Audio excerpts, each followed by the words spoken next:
Hello friends, આજે આપણે બનાવીશું વધેલી સાદી ખીચડીના એકદમ સોફ્ટ અને રૂ જેવા પોચા થેપલા. એના માટે આપણે જોઈશે સાદી ખીચડી 1 બાઉલ.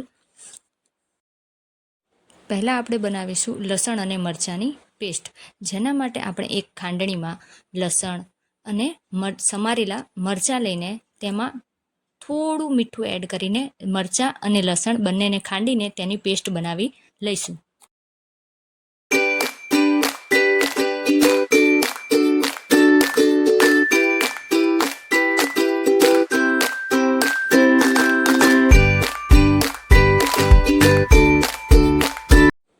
હવે આપણે એક કાથરોટમાં ઘઉંનો ઝીણો લોટ લઈને તેને સરખી રીતે ચાળી લઈશું.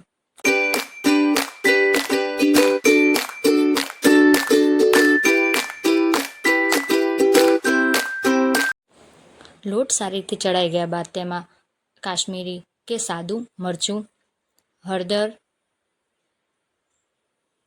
ધાણા જીરું પાવડર અને જરૂર પ્રમાણે અથવા સ્વાદ પ્રમાણે આપણે જે ખીચડીના ભાગનું નહીં, લોટના જ ભાગનું મીઠું એડ કરીશું. પછી તેમાં હિંગ નાખીશું. જો તમારી પાસે કસૂરી મેથી હોય તો અથવા સાદી મેથી, તાજી મેથી હોય તો પણ તમે એ પણ એડ કરી શકો છો. એ ઓપ્શનલ છે એકદમ. પછી તેમાં જે આપણે લસણ અને મરચાંની પેસ્ટ બનાવી હતી તે એડ કરી દઈશું.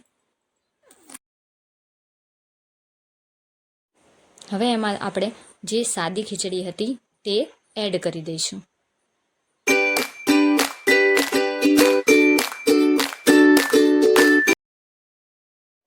હવે તેમાં 2 ચમચી જેટલું તેલ નાખીશું.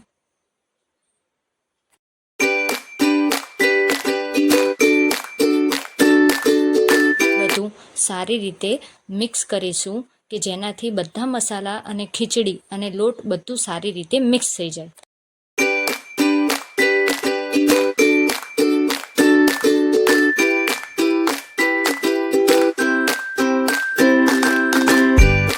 તેમાં જરૂર હોય તો જ પાણી ઉમેરવાનું. મેં આમાં 2 થી 3 ચમચી જ પાણીનો ઉમેરો કર્યો છે.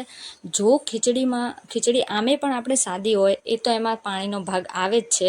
જરૂર હોય તો જ પાણી ઉમેરો, નહીં તો પાણી વગર પણ લોટ બંધાઈ જશે.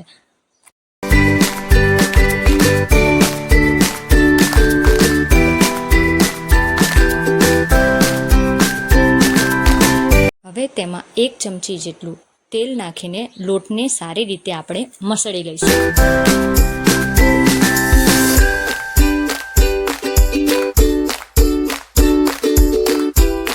આમાં આપણે તલ અને કોથમીર પણ એડ કરી શકાય છે. અત્યારે મારી પાસે અવેલેબલ નથી એટલે મેં અંદર નથી નાખ્યું.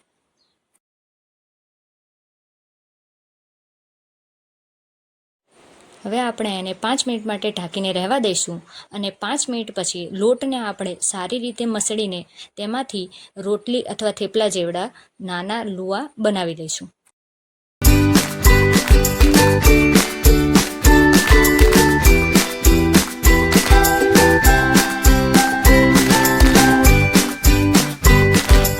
હવે એમાંથી એક લુઓ લઈને તેમાં અટામણ નાખી લોટનો એક થેપલું બનાવી લઈશું. અને જો જરૂર પડે, કારણ કે આ ખીચડીના થેપલા છે એટલે એમાં થોડું તો પાણીના ભાગના લીધે થેપલા પાટલા ઉપર ચોંટશે, તો તેને આપણે થોડું લોટ એડ કરીને ફરીથી એને વણી લઈશું.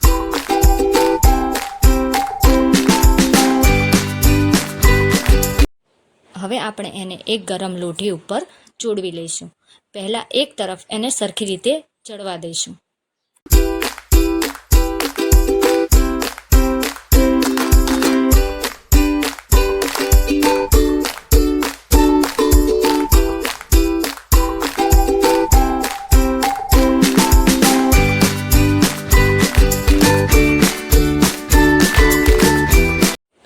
હવે આપણે એને બીજી બાજુ પણ થોડી વાર ચડવા દઈશું.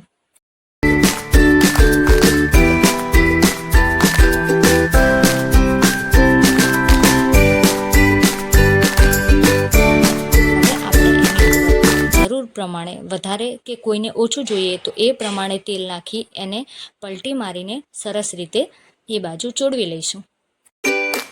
ત્યારબાદ બીજી બાજુ પણ તેલ નાખીને એને પલટી મારી લઈશું અને એને સરસ રીતે બંને બાજુ આપણે થેપલાને તોડી લઈશું.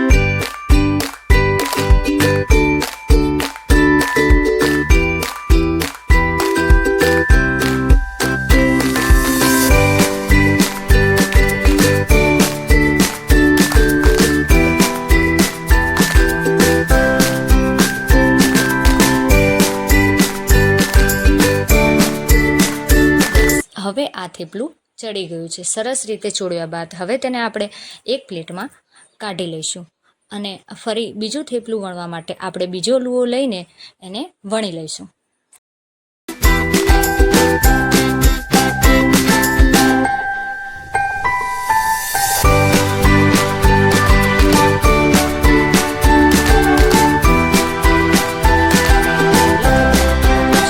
શેક્યું હતું તે જ રીતે બીજા થેપલાને પણ એક તરફ તેલ લગાવીને શેકીશું અને પછી પાછું બીજી તરફ પણ તેલ લગાવીને બધા થેપલાને આપણે એવી રીતે તવીમાં શેકી લઈશું.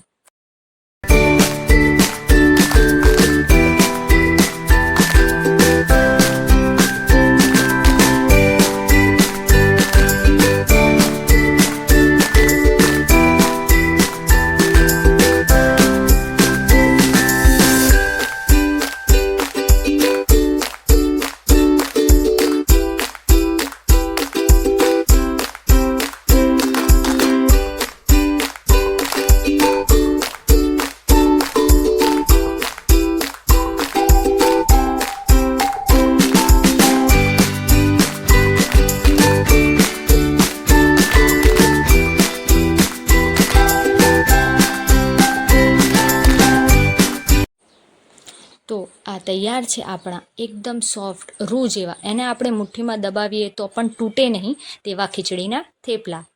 અને થેન્ક યુ આ જોવા માટે.